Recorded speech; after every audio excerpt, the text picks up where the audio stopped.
et ils sont coincés comme des vieux.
Je t'appelle à une reconsécration totale. Je vais te délivrer parce que je t'aime, mais toi je te demande de me suivre totalement.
En attendant c'est ok. Tu vaux bien mais c'est pas grave. Laisse-les parler à côté. Tomber, ils pensent que tu fais. T'es la lumière du monde, t'es le sel de la terre. Prends conscience de ça. Tu maintenant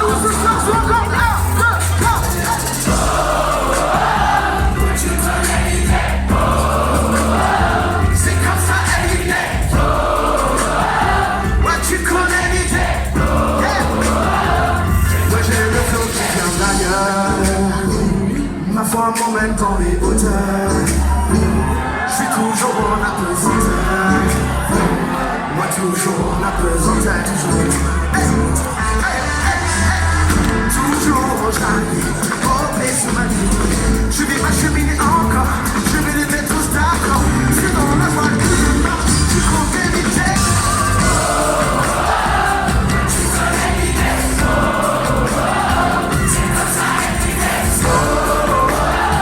Moi tu connais les gestes. Où sont les danseurs ce soir, je les vois pas.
doit mourir décapité. Là aussi, Jean le Baptiste, c'était le cousin de Jésus. Pourquoi Jésus n'a rien fait pour lui?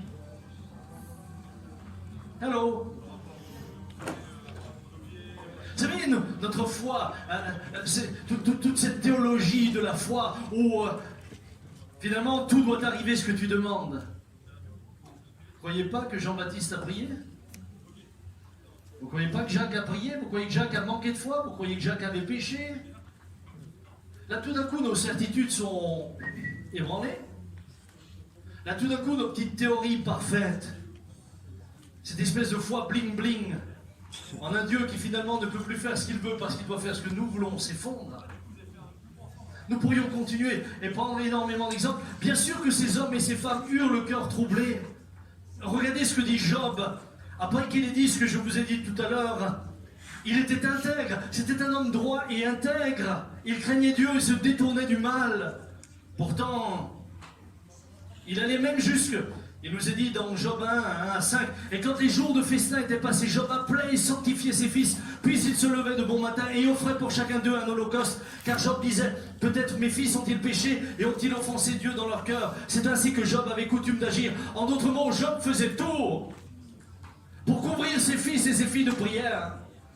Il faisait tout pour être en ordre avec Dieu. Malgré cela, il sera frappé, les 10 enfants vont mourir, lui va être malade. Combien de fois n'avons-nous pas cette foi dans laquelle nous faisons les choses en attendant un retour?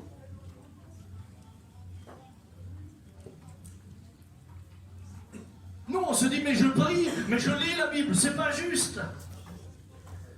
Jeunes gens, vous n'êtes pas les premiers à avoir été troublés comme ça. Si Job a réagi d'abord positivement, comme je l'ai dit tout à l'heure, l'Éternel a donné, l'Éternel a repris, que le nom de l'Éternel soit béni. Il dit un peu plus loin, quoi, nous recevons de Dieu le bien, nous ne recevrions pas aussi le mal. Jusque-là, tout va bien, mais après, écoutez ce qu'il dit. Après cela, Job ouvrit la bouche et maudit le jour de sa naissance. Pourquoi ne suis-je pas mort dans le ventre de ma mère? Pourquoi n'ai-je pas expiré au sortir de ses entrailles?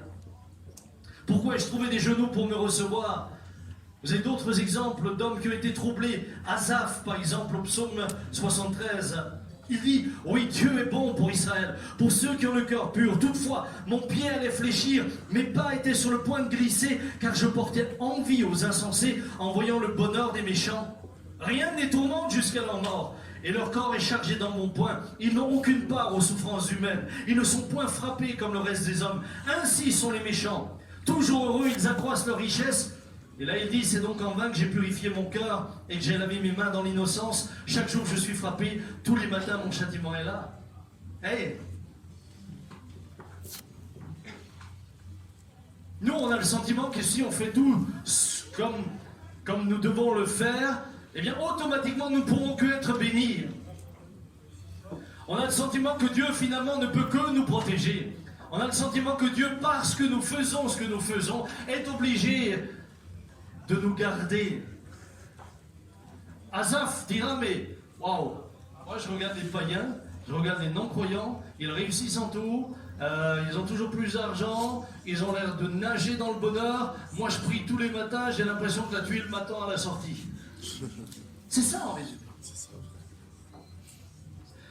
Quand votre foi n'est pas éprouvée, quand votre foi n'est pas sur le bon fondement, quand votre foi n'est pas fixée sur les bons objectifs, quand votre foi n'est que le moyen par lequel vous pensez pouvoir faire bouger le bras de Dieu pour atteindre ce que vous voulez, alors votre foi s'ébranle. Alors tout d'un coup vous n'êtes plus là. Alors tout d'un coup on ne vous trouve plus. Alors tout d'un coup on vous entend dire « Dieu m'a déçu ». Alors tout d'un coup on vous voit quitter vos groupes de jeunes, quittez vos églises, quittez la foi. En disant, finalement, les non-croyants, ils ont une vie plus facile que la mienne. Mais parce que vous n'avez pas compris que la foi ne repose pas sur votre bien-être d'abord. Et la foi repose sur qui Dieu est. Dieu est au ciel et il fait ce qu'il veut comme il le veut. Et c'est juste ainsi. Et tout d'un coup, vous réalisez que finalement avoir la foi, c'est faire confiance en un Dieu qui maîtrise lui votre avenir, mais dont vous ne maîtrisez rien.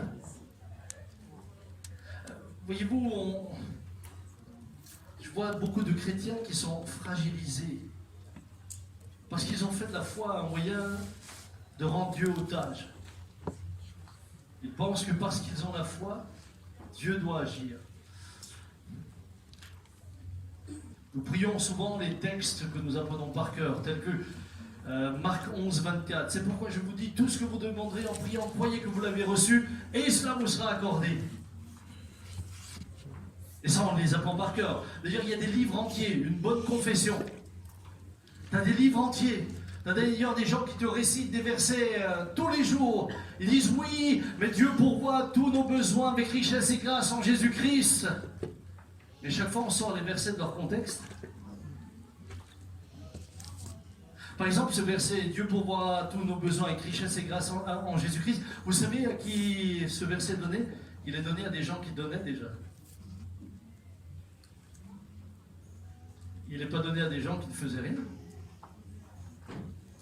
Nous sortons, nous prenons les textes et nous les arrangeons à la manière qui finalement nous plaît. Jésus pouvait dire au tombeau de Lazare, pour moi je savais que tu m'exauces toujours, mais j'ai parlé à cause de la foule de ceux qui se tiennent ici afin qu'ils croient que c'est toi qui m'as envoyé. Je savais que tu m'exauces toujours quand ce que je demande est dans ta volonté. Il a ressuscité Lazare. Est-ce qu'il a ressuscité tous les morts qui allaient au cimetière pendant qu'il était sur terre? Est-ce qu'il se trouvait à l'entrée des cimetières en disant passez, passez, circulez? Il a ressuscité Lazare, le fils de la veuve de Naïn. Pardon? La petite fille. Mais après, on n'entend plus parler de résurrection. Mais il savait que quand il est dans la volonté de Dieu, là, Dieu l'exauce toujours. Et c'est là que souvent il y a une incompréhension. Voyez-vous, la manifestation de la foi quand Dieu est Dieu se traduit par notre confiance dans toutes les circonstances. Paul dit aux Romains, ainsi la foi vient de ce qu'on entend, et ce qu'on entend vient de la parole du Christ. Maintenant, ce qui est important, c'est que ce que vous entendez vient de la parole du Christ. À partir du moment où Dieu vous dit de faire, vous pouvez avoir la foi pour. Mais si vous faites quelque chose sans que Dieu vous l'ait dit, Dieu n'est pas obligé de suivre. Laissez-moi vous donner quelques exemples. Noé. Lisez le chapitre 11, tous les héros de la foi. Noé est cité dedans. Il est dit, c'est par la foi que Noé, divinement averti de ce qu'on ne voyait pas encore et saisi d'une pieuse crainte, construisit une arche pour sauver sa famille. Sur quelle base a-t-il construit une arche? Sur la base de la révélation. Hello. Il n'a pas décrété, lui, bâtir un bateau comme il le veut, et faire ce qu'il voulait. Il a agi sur la parole qui venait de Dieu. Dieu lui a dit de construire une arche. C'est sur cette parole qu'il a bâti. Et la foi, à ce moment-là, te permet de faire même des choses qui semblent folles au monde, parce qu'elle s'appuie sur ce que Dieu t'a dit. Mais si Dieu t'a rien dit,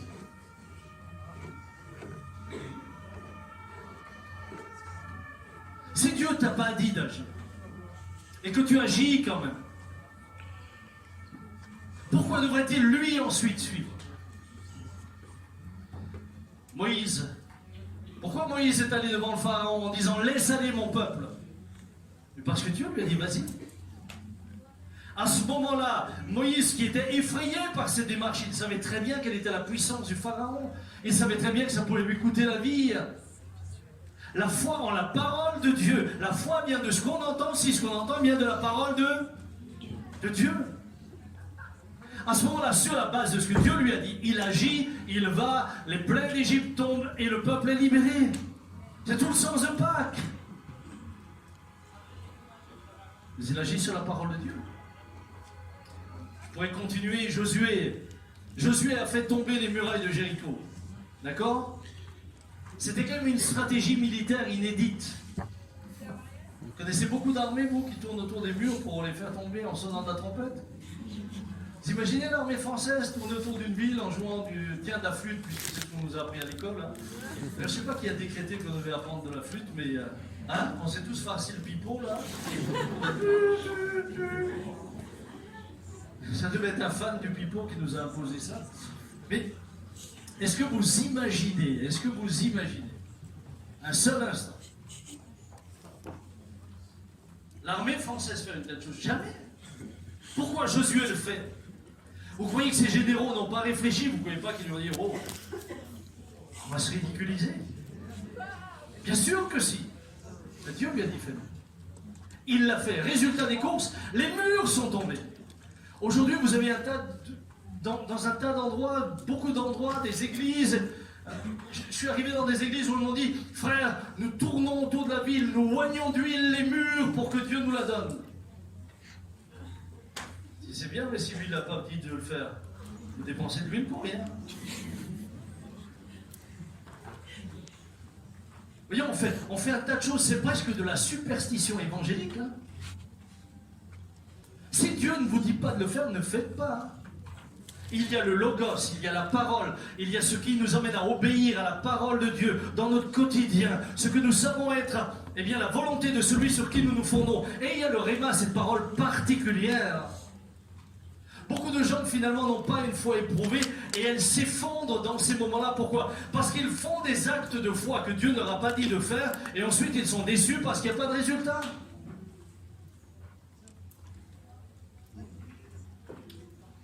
Jeunes gens, c'est tellement important. Regardez Élie. Élie a fait tomber la pluie, vous le savez ça. Mais est-ce que c'est Élie qui a décidé de la météo? Est-ce que c'est Élie qui a décrété, bon écoute, maintenant on va faire 3 ans et demi de sécheresse et puis ensuite on va faire revenir la pluie? Non. C'est sur l'ordre de Dieu que Élie va agir. La foi vient de ce que tu entends. Si ce que tu entends vient de la parole de Dieu. Il prie et la pluie revint. Mais la pluie revint parce que Dieu lui avait parlé. Cependant, elle ne revint pas facilement. C'est pas parce que Dieu lui a parlé que la pluie est revenue immédiatement. Non, non, il a dû prier 7 fois. 7 fois, il a envoyé son serviteur. Et la 7e fois, lorsqu'on a vu un nuage grand comme la paume de la main, il dit, vas-y, c'est bon, la pluie arrive, dépêche-toi. Jeunes gens, Pierre. Rappelez-vous toujours, Dieu est au ciel, il fait ce qu'il veut, comme il veut. Pierre est dans la barque.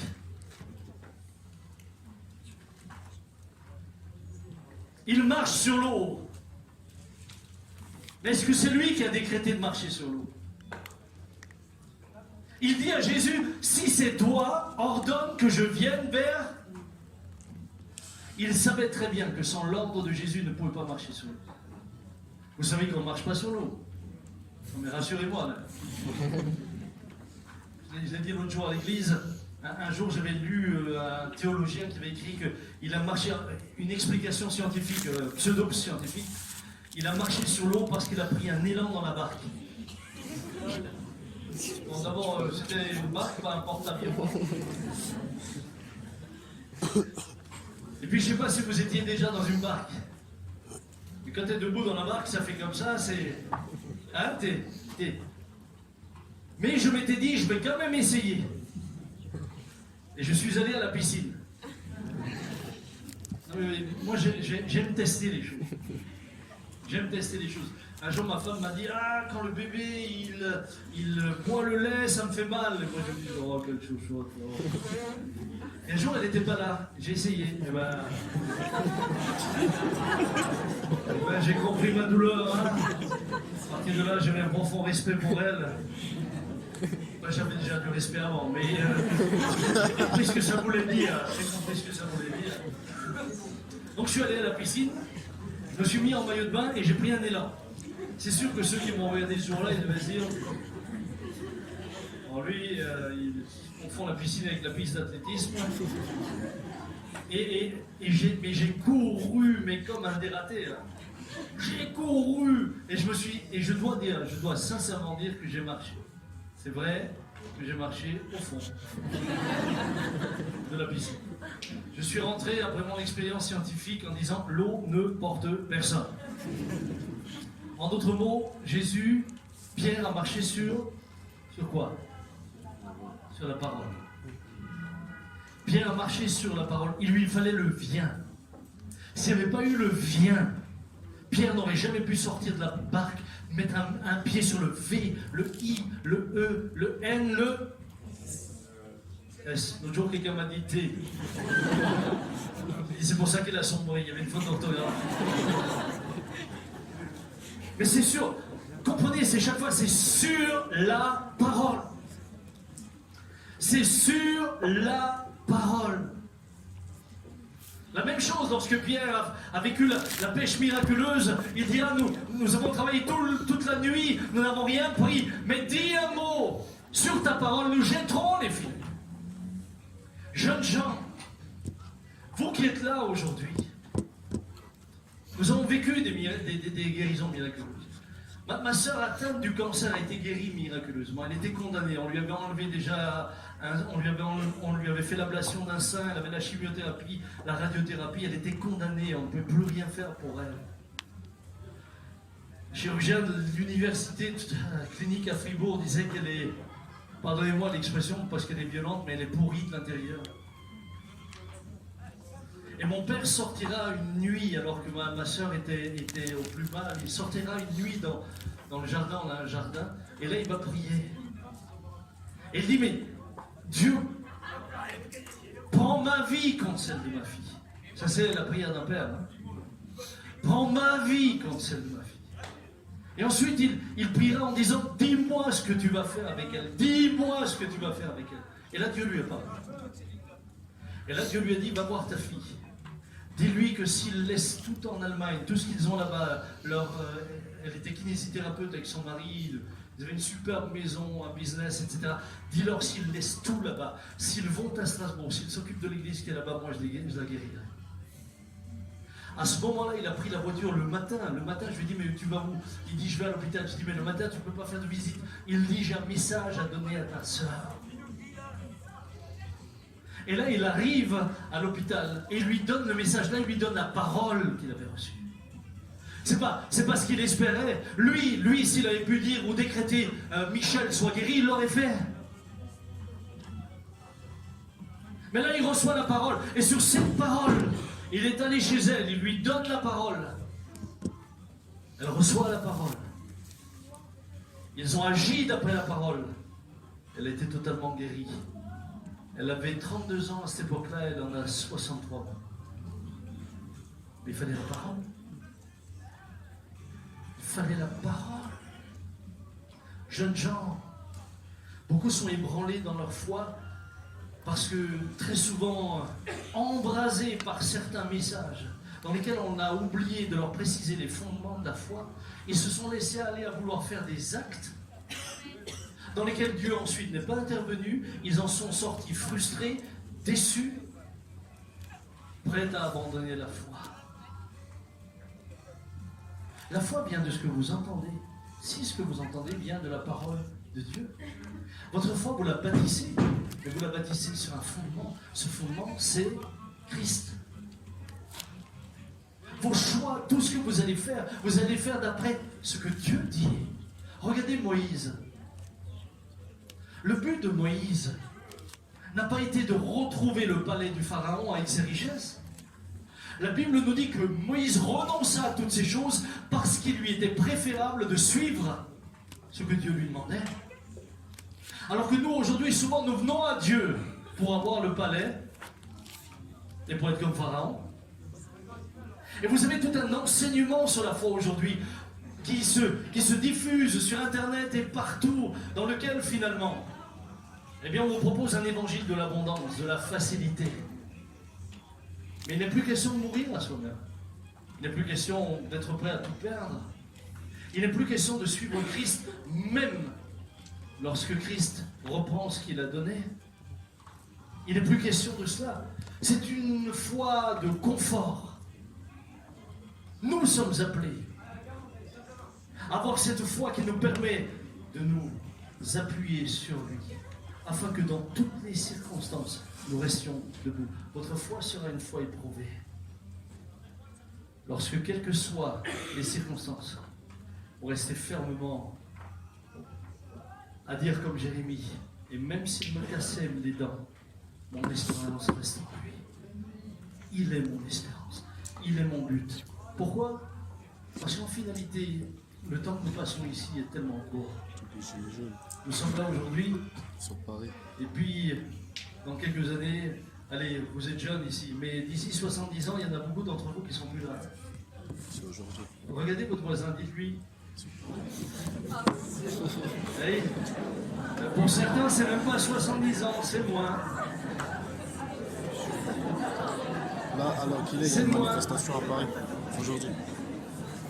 Le but de la foi, c'est qu'un jour tu sois avec lui pour l'éternité. C'est la tour. Le but de la foi, c'est que tu sois une lumière là où tu es. Je suis pas, moi. Le but de la foi, c'est que sa présence t'inonde. Le but de la foi, c'est que quelles que soient les circonstances, 23. tu restes debout. Est-ce qu'on peut prier ensemble? Père, je veux te bénir pour tous ces jeunes gens. Te bénir également parce que tu es présent.